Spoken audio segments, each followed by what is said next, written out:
Hi hello வணக்கம் மக்களே. இன்னைக்கு வந்து நம்ம எங்க வந்திருக்கோம்னு பாத்தீங்கன்னா சங்கரன் கோவில் அருகாமையில் இருக்கிற கிழக்கு அழகனாச்சாரங்கிற ஒரு கிராமத்துல ஒரு இளைஞர் வந்து காடை மற்றும் அந்த நாட்டுக்கோழியெல்லாம் வளர்த்துக்கிட்டு வராங்க. நம்ம வீடியோவில் பார்த்துருப்பீங்க. இதுக்கு முந்தின வீடியோவில் நம்ம சேனல்ல வந்து முழுமையாக நம்ம விவசாயம் குறித்தோ அல்லது நம்ம கூடிய பிஸ்னஸ் என்னென்ன பிஸ்னஸ் இருக்கு, இளைஞர்கள் வந்து வேலை இல்லாமல் வீட்டில் இருக்கிறதுக்கு என்ன பிசினஸ் பண்ணி முன்னேறலாம்ங்கிற வீடியோ தான் நம்ம இப்போ தொடர்ச்சியாக போட்டுட்டு இருக்கோம். அதனால இப்போ அடுத்த வீடியோவாக இன்னைக்கு எடுக்கிற வீடியோ வந்து காடை பிசினஸ் எப்படி பண்ணலாங்கிற வீடியோ எடுக்க வந்திருக்கோம். தொடர்ந்து வீடியோ பாருங்க. டாப் தமிழ் விலாக் சேனல் நேயர்களுக்கு அன்பான வணக்கம். நிறைய பேர் வீடியோ பார்க்கீங்க, ஆனால் யாருமே சப்ஸ்கிரைப் பண்ணலை. சப்ஸ்கிரைப் பண்ணுங்க, மறக்காம பெல் பட்டனை கிளிக் பண்ணுங்க. நீங்க சப்ஸ்கிரைப் பண்ற ஒவ்வொரு சப்ஸ்கிரைபரும் தான் எங்களோட ஊக்குவிதாக இருக்கும். நீங்க வந்து இந்த வீடியோ பார்க்க மட்டும் இல்லாம உங்க நண்பர்களுக்கு நீங்க பரிந்துரை செய்யுங்க. நீங்க கொடுக்குற ஒவ்வொரு அன்பு வந்து எங்களை மேன்மேலும் வீடியோ போடுறதுக்கான ஒரு உந்துதலை ஏற்படுத்தணும்னு சொல்லிக்கிறோம். அடுத்ததாக நம்ம வீடியோக்குள்ள போகலாம் வாங்க.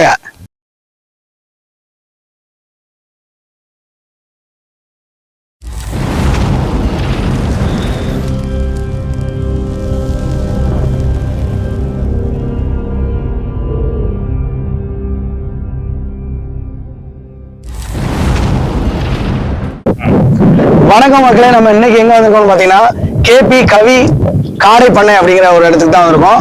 ஒரு 20 வயது இளைஞர் வந்து காடையும் நம்ம சோனாலி நாட்டுக்கோழியும் வளர்த்துக்கிட்டு இருக்காரு. அதாவது காடை வளர்க்குறதுலயோ இந்த நாட்டுக்கோழி வளர்க்குறதுலயோ என்னென்ன பிரச்சனைகள் இருக்கு, அதை எப்படி நம்ம வாங்கணும், அதை வந்து என்னென்ன உணவு முறைகள் அதுக்கு கொடுக்கணும், அதோட பராமரிப்பு செலவு என்ன, அதுல எவ்வளவு வருமானம் வரும், அதை எத்தனை நாள் வளர்த்தா எப்படி அதை நம்ம வந்து அதை சந்தைப்படுத்தலாம், இந்த மாதிரியான வீடியோ தான் இன்னைக்கு பார்க்க போறோம். மறக்காம வீடியோ பார்க்குறவங்க சேனலை சப்ஸ்கிரைப் பண்ணுங்க, நண்பர்களுக்கு அதை வந்து சக்சஸ் கொடுங்க. அது மட்டும் இல்ல, வீடியோ பார்க்குற ஒவ்வொரு நண்பர்களும் மறக்காம வந்து வீடியோ சப்ஸ்கிரைப் பண்ணிட்டு பெல் ஐக்கானை கிளிக் பண்ணுங்க. நீங்க பார்க்குற ஒவ்வொரு வீடியோவும் வந்து நாட்டுக்கு தேவையானதும் நம்ம இளைஞர்களோட வேலை வாய்ப்புக்கான வீடியோ தான் நம்ம போட்டுட்டு இருக்கோம். அதனால பார்க்குற அனைவரும் வந்து சேனலை சப்ஸ்கிரைப் பண்ணிங்க, மறக்காதங்க. நன்றி. வந்து நம்ம அந்த பண்ணைக்கு வந்தாச்சு. அந்த பண்ணையை வந்து பராமரிச்சுட்டு வரவர் அதோட ஓனரு எல்லாமே வந்து இளைஞர் தான். இளைஞர் கவியரசன் அவர்களை தெரிவிச்சுக்கோம். வாங்க. வணக்கம். எல்லாருக்கும் எப்படி இருக்கீங்க? நல்லா இருக்கும். ஒரு சின்ன வயசுல இவ்வளவு பெரிய ஒரு ஐடியா, இது பொதுவாக இது எதை பார்த்து இதை நீங்க வளர்க்கணும்னு ஒரு ஆசை வந்துச்சு? எல்லாம் யூடியூப்ல நிறைய பார்ப்பேன். அதாவது யூடியூப்லயே பார்த்தேன் நிறைய. இது மாதிரி கோழி வளர்க்கலாமா இல்ல காடை வளர்க்கலாமா அப்படிங்கிற ஒரு விஷயம். சரி சரி சரி. பண்ணுனா ஒரு 2 மாசத்துக்குள்ள கோழினா ஒரு 6 மாசம் 7 மாசம் சொன்னாங்க. ஆமா, குறைஞ்ச மாசத்துலயே நீங்க ப்ராஃபிட் பண்ணலாம் எடுக்கலாம் அப்படிங்கிற மாதிரி சொன்னாங்க. அதனால பண்ணலாம் அப்படின்னு ஆரம்பிச்சு. சரி, நம்ம இப்ப பண்ணைய ஒவ்வொன்று பார்த்துடலாம். பார்க்கலாம் வாங்க. பின்னாடி வரும். இதுக்கு இந்த தடுப்பு உள்ள வாங்க. இப்ப நம்ம பார்த்துட்டு இருக்கிறது வந்து சோனாலி கோழி. அதாவது சோனாலி கோழியை பத்தி கொஞ்சம் சொல்லுங்க. சோனாலி கோழி அப்படிங்கிறது ஒரு நாட்டுக்கோழியை சேர்ந்தது. சரி. அதாவது நாட்டுக்கோழிக்கு அடுத்தது நாட்டுக்கோழின்னு சொல்ல முடியாது. நாட்டுக்கோழி நம்ம தமிழ்நாட்டுல நம்ம வளர்க்குற நாட்டுக்கோழி வந்து வேற. அது வேற. இது வந்து வேற மாநிலத்தில் உள்ள நாட்டுக்கோழி அப்படி சொல்லலாமா? சரி சரி சரி. சோனாலி கோழி. சோனாலி இது பேரு. இதோட எத்தனை நாள் குஞ்சுல வாங்கினீங்க? இதை நான் வாங்கையில 1 மாசம் குஞ்சுல வாங்க. 1 மாசம் குஞ்சு. அது என்ன விலை என்ன விலை வருது? விலை பாத்தீங்கன்னா 110 ரூபா 120 ரூபா சொல்றாங்க. சரி சரி சரி. அதை வாங்கி இதை இப்ப வளர்க்கணும்னா இதோட முழுமையான வளர்ச்சி காலம் எவ்வளவு வரும்? ஒரு முழுமையா ஒரு 5 மாசம் 6 மாசத்துல முட்டைட்டுருந்தாங்க. சரி சரி. வளர்ச்சி வந்து ஒரு 4 மாசத்துல ஆமா அந்த கிலோவை பிடிச்சிரும். கிலோவை பிடிச்சோம்னா நம்ம அந்த கறிக்காகவும் நம்ம 4 மாசத்துல மாத்திடலாம். இதோட ஆயுள் காலம் எவ்வளவுன்னு தெரியுமா உங்களுக்கு? இது வந்து இதுமே ஒரு 1.5 வருஷம் அந்த மாதிரிதான் இருக்கு. 1.5 வருஷத்துல வந்து இதை வந்து நம்ம அதுக்கடுத்து முட்டை போட்டு ஒரு 240 முட்டை போடும் வருஷத்துல. 240 முட்டை. அந்த முட்டை மேலே வருஷத்துக்கு 365 நாள் தான். ஆனா இது 240 முட்டை இட்டுது. அப்ப அந்த முட்டையிலே வந்து நீங்க இந்த கோழிக்கு உண்டான முழு லாபத்தையும் நீங்க அடைஞ்சிடலாம். அது போக இதை வந்து நீங்க கறிக்கு இருக்கலாம். நாட்டுக்கோழியோட விலை இப்ப என்ன ரேட்டு போயிட்டு தெரியும். இப்போ கோழியே 400 ரூபா கிலோ, 400 ரூபாய்க்கு மேல போய்கிட்டு இருக்கு. அப்ப இது முட்டையாவும் யூஸ் ஆகுது, வித்து நீங்க இறைச்சியாவும் நீங்க வந்து லாபம் பெறலாம். இப்ப இந்த கோழி வந்து இப்ப எத்தனை மாசமா இது வளர்த்துருக்கீங்க? இந்த கோழி இப்போ 1 மாசம் குஞ்சுல வாங்கி இப்ப 2 மாசம். 2 மாசம். எங்க கோழியை பிடிங்க பாப்போம். 2 மாசம்.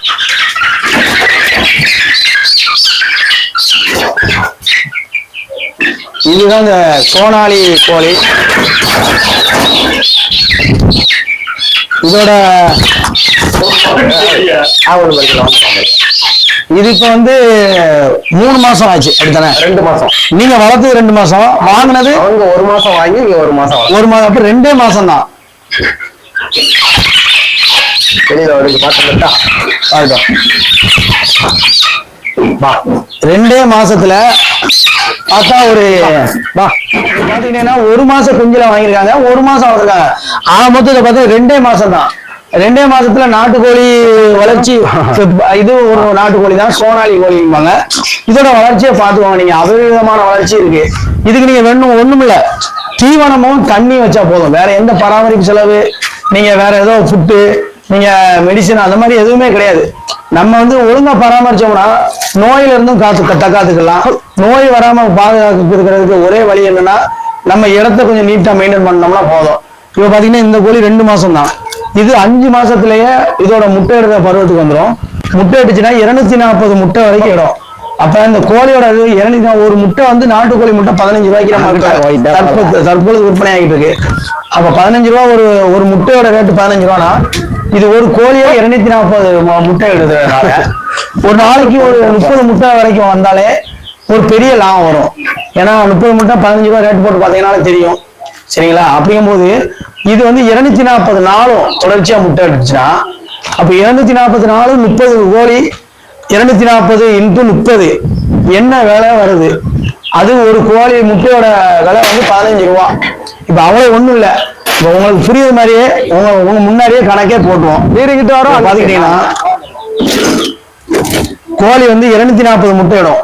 240 என்று இங்க இருக்குது. இப்போ மேக்சிமம் ஒரு 25 கோழி வச்சுக்கோங்களேன், 25 அப்ப 6000 முட்டை வந்துடும். 25 கோழி மொத்தம். அப்ப 25 கோழி வந்து 240 முட்டை இட்டுச்சுன்னா 6000 முட்டை ஆச்சு. 6000 முட்டை என்று ஒரு முட்டையோட விலை 15 ரூபா போட்டீங்கன்னா 90000 ரூபா வருது.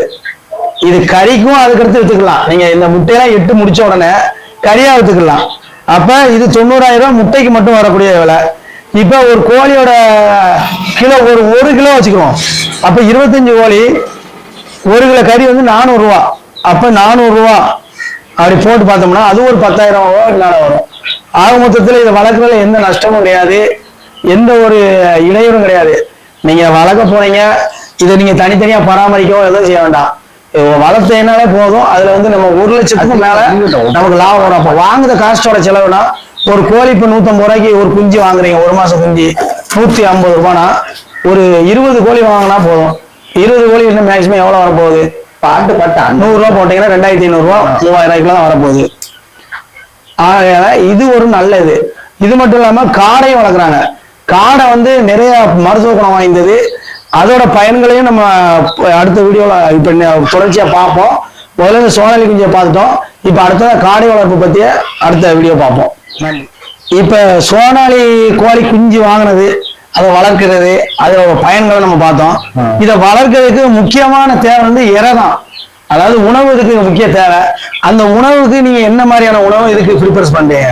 இது பாத்தீங்கன்னா ஃபீட் அப்படின்னு சொன்னோம்னா நிறைய கம்பெனி இருக்கு. சரி சரி. எஸ்கேஎம், கிரீஸ் அப்படின்னு நிறைய கம்பெனிகள் இருக்கு. நம்ம ஒரு கம்பெனிக்கு பொறுத்து அமௌண்ட் இருக்கும். ஓ அப்படியா? அந்த ஒரு கம்பெனிக்கு நம்ம நீங்க எது யூஸ் பண்றீங்க? எஸ்கேஎம் போடுறோம். எஸ்கேஎம் இறையில எஸ்கேஎம்ங்கிற ஒரு பிராண்ட் அந்த இது பண்றீங்க. அது எப்படி இருக்கும் கொஞ்சம் எடுத்துக்கொண்டாங்க. அதை பாத்தீங்கன்னா இது வந்து சின்னதுல 1 மாசம் குஞ்சு வரைக்கும் ஒரு இது போடணும். சரி.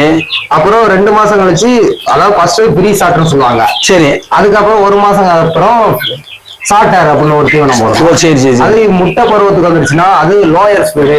ஓ சரி சரி. 3 விதமா போட்டு வந்து 3 விதமான அந்த ஒவ்வொரு பருவத்தை அது வரும்போதும் அதுக்குண்டான இறையவும் நம்ம தீவனத்தை நம்ம மாத்தி கொடுக்கணும். அப்பதான் அதோட வளர்ச்சியில இம்ப்ரூவ்மெண்ட் ஆகும்.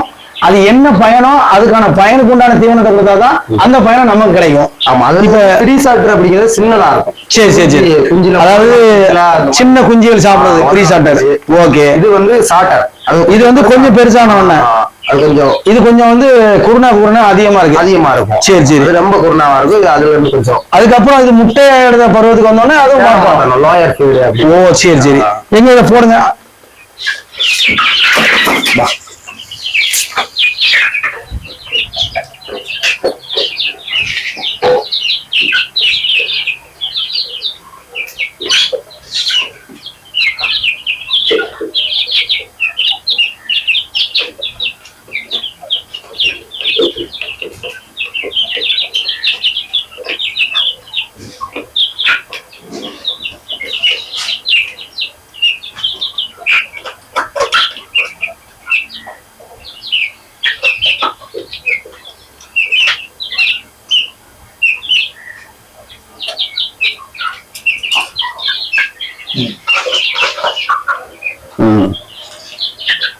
இதுக்கு தகுந்த மாடு.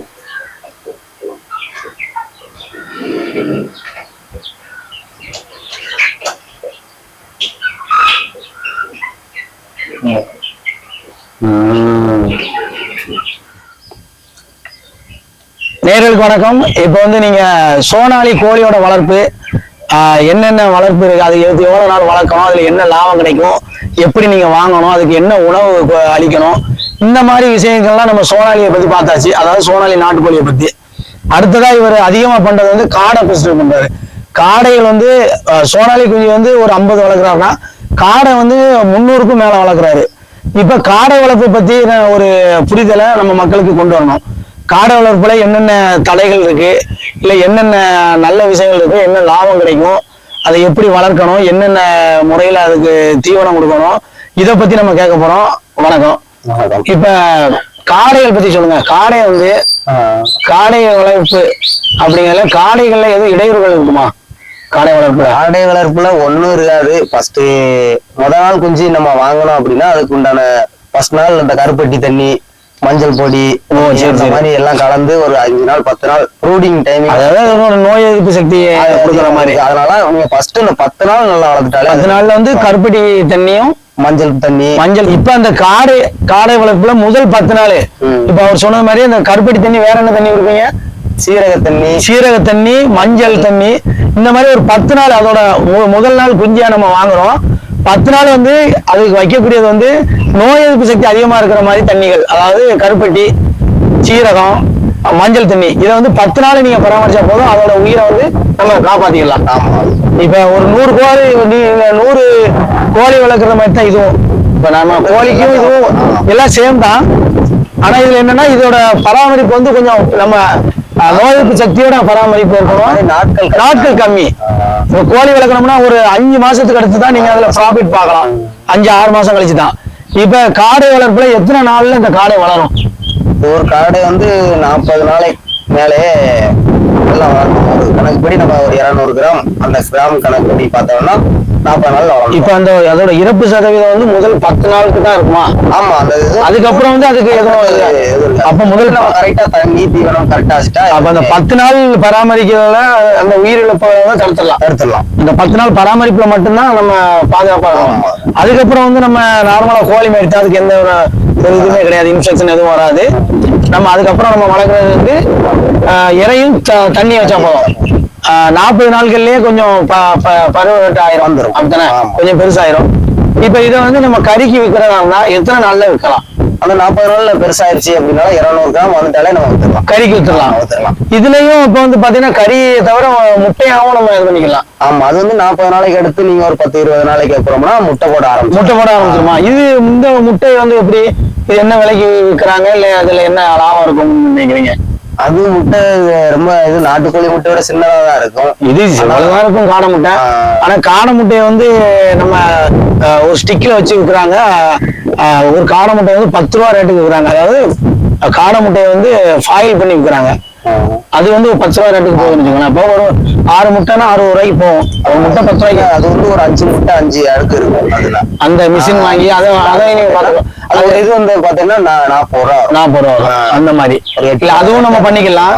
இல்ல முட்டையை நம்ம நேரடியா நம்ம எடுக்கிறதா கொடுத்துக்கலாம். அப்போ ஒரு முட்டையோட ரேட்டு அந்த மாதிரி எதுவும் உங்களுக்கு தெரியுமா? ஒரு முட்டையோட ரேட்டு 4 ரூபா அந்த மாதிரி. 5 ரூபா 4 ரூபா அந்த மாதிரி. அதுக்கப்புறம் நம்ம வந்து அதை மதிப்பு கூட்டணும்னா அதை நம்ம வந்து நம்ம சமைச்சு விற்கிற மாதிரி இருக்கும். அப்படி வித்தா நமக்கு இன்னும் லாபம் கிடைக்கலாம். இப்ப கோழியோட முழு வளர்ச்சி 250 கிராம் அந்த மாதிரி தான் இருக்கும். அந்த காடையோட காடையோட முழு வளர்ச்சி 300 கிராம் வரும்.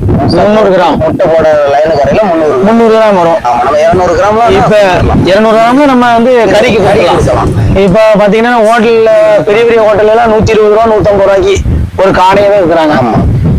சாதாரண ஒரு தள்ளுவண்டி கடை ஓட்டாலும் அதுல 80 ரூபாய்க்கு 80-90 ரூபாய் பக்கம் அதை வந்து விற்பனை ஆகுது. இப்ப நீங்க வந்து காடை இப்ப நாங்க கேட்கிறோம், எங்களுக்கு எவ்வளவுக்குன்னா காடை கொடுக்குற மாதிரி இருக்கும்? நம்ம 140 ரூபா அந்த மாதிரி 2 சோடியா? சோடியா 2 வந்து 140 ரூபாய். சிங்கிளாவும் வாங்கிக்கலாமா? சிங்கிளா வாங்கினா 70 ரூபா வரும். அப்ப 70 ரூபா. இப்ப தீபாவளி வேற நெருங்கி இருக்கு. அது இப்ப இதோட விற்பனைகள் எப்படி நீங்க எதுவும் செஞ்சு பண்ணிருக்கீங்களா இல்ல அதுக்கு ஏதாவது சலுகைகள் அந்த மாதிரி கொடுத்துருக்கீங்களா? இனிமே கொடுக்கலாம் அப்படிங்கிற மாதிரி ஒரு சிந்தனை இருக்கு. அப்ப தீபாவளி காலத்துல உங்ககிட்ட வாங்கிக்கலாம். வாங்குறவங்களுக்கு இன்னும் பெஸ்ட் பிரைஸ்ல நீங்க கொடுக்கலாம். இன்னுமே ரேட்டு குறைக்கிற மாதிரி வாய்ப்பு இருக்கு. அப்ப நீங்க மொத்தமா வாங்கினா அதோட கம்மியா கூட ஆகலாம். சரி அப்படி இருக்கு. இப்ப காடை வளர்க்காங்க. இப்ப ஒரு குஞ்சு என்ன ரேட்டு வாங்குனீங்க? ஒரு குஞ்சு சின்ன குஞ்சு வந்து 8 ரூபா ரேட்டுக்கு வாங்கலாம். 8 ரூபா ஒரு குஞ்சோட விலை. 8 ரூபா.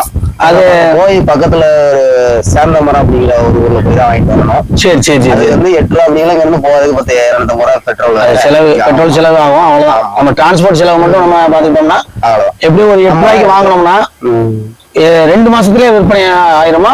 2 மாசத்துல நம்ம விற்பனை பண்ணிக்கலாம். அப்ப 2 மாசம் வளர்க்கறதுல 2 மாசம் கழிச்சு நம்ம ஒரு கோழியை வந்து 8 ரூபாய்க்கு வாங்கினத 70 ரூபா அந்த மாதிரி 65 ரூபா அந்த மாதிரி அவ்வளவுக்கு விற்பனை ஆகும். அப்ப நீங்க இப்ப எத்தனை கோழி எத்தனை காடை எடுத்தீங்க நீங்க? நாங்க முதல்ல ஒரு 100 காடை எடுத்திருந்தோம். 100 காடை எடுத்து அதை வந்து எப்படின்னா முதல்ல வந்து எப்பவுமே அதிகமா எடுத்துடக்கூடாது. ஆமா, அதிகமா எடுத்தீங்கன்னா இந்த மாதிரி நம்ம அந்த செலவினம் அந்த அது பராமரிப்பு அந்த மாதிரி நமக்கு தெரியாது. ஒரு தீவனம் எவ்வளவு போடணும் எவ்வளவு வைக்கணும் அப்படிங்கிறது தெரியாது. அப்போ குறைச்சு எடுத்துட்டேன்னா முதல்ல என்ன வளர்த்தாலுமே வந்து நீங்க ஒரு கம்மியான ரேட்ல அதை எடுத்து கம்மியான தரத்துல இப்ப வந்து எண்ணிக்கைகள் வந்து குறையாவே எடுக்கணும். எடுத்தீங்கன்னா அதை வளர்த்துக்கும் போது அதுல எவ்வளவு இடையூறுகள் வருது, எத்தனை அதுல இறப்புகள் ஏற்படுது, அந்த சதவீதத்தை நம்ம பார்த்துக்கிட்டோம்னா ஒரு தடவை ஒரு மாசம் வளர்த்து நம்ம அதுல அனுபவம் ஆயிட்டோம்னு வச்சுக்கோங்களேன், அப்புறம் நீங்க தாராளமா எவ்வளவு நாள் இருக்கலாம். இப்ப முதல்ல நீங்க 100 காடை குஞ்சுகள் வாங்கினீங்க. அதுக்கு அப்புறம் நீங்க 2வது பேச்சு 100. 2வது பேச்சு எவ்வளவு வாங்கினீங்க? 2வது பேச்சு அதே 100 வாங்கினீங்க. இந்த இதை கொஞ்சம் ஒரு லெவலுக்கு பண்ணிச்சேன். சரி லெவல் வந்துச்சு. சரி அப்ப மறுபடியும் நம்ம பண்ணலாம், கொஞ்சம் மூவ்மெண்ட் கொடுக்கலாம்னு மறுபடியும் வாங்கி வச்சிருக்கு. மறுபடியும் வாங்கி இப்ப கிட்டத்தட்ட ஒரு 300 குஞ்சுக்கு மேல இருக்கு. ஆமா இருக்கு. அப்ப 3 பேச்சுக்கிட்ட நீங்க வளர்த்துட்டீங்க. இப்ப இது நடந்தது எப்படின்னா வெறும் 2 மாசத்துல. இவர் என்னமோ ஒரு 10 வருஷம் 20 வருஷம் வளர்த்த அனுபவம் சரி கிடையாது. 2 மாசத்துல இதுக்கு உண்டான எல்லா அனுபவமும் இவருக்கு ஏற்பட்டுச்சுன்னா பாருங்க. அப்ப நம்ம என்ன செய்யலாம், முதல்ல ஒரு 100 காடை குஞ்சுகள் வாங்கலாம். வாங்கி அதை வளர்த்து அதோட எல்லா முழு விவரம் தெரிஞ்சுக்கலாம். இதுக்கு வேற எதுவும் நீங்க சப்ளிமெண்ட் எதுவும் கொடுக்கீங்களா? இல்ல அது மழை டைம்ல அந்த நோய், இந்த வெள்ளை கழிச்சல் நோய் அந்த மாதிரி ஒரு நோய் வரும்போது நம்ம அதுக்குண்டான மெடிசன் வந்து நம்ம வெட்டினரி கொடுத்துட்டா ஹாஸ்பிட்டல்ல வாங்கிக்கலாம். இல்லைன்னா நம்ம இது சொல்லுவாங்க அந்த மாதிரி டானிக்கு வாங்கலாம். அந்த பிரச்சனை உங்களுக்கு வரல. இவர் வளர்த்தல இருந்து அந்த பிரச்சனை வரல. ஏன்னா இனிமே தான் இந்த மழை காலங்கள் இப்ப கூட சூழல் விழுந்துட்டு இருக்கு. இனி இந்த மழை காலங்கள் வரவங்களையும் இவர் வந்து தீபாவளிக்கே இதை வந்து எல்லாம் விற்பனை பண்ணிடுவாரு. இப்ப அதுக்கப்புறம் வரதை வந்து அதுக்கப்புறம் தான் பார்க்கணும். தொடர்ந்து இந்த வீடியோ பார்த்துட்டே இருந்தீங்கன்னா அடுத்தடுத்த நிகழ்வுகள் அடுத்தடுத்த தகவல் வரும். நன்றி, வணக்கம்.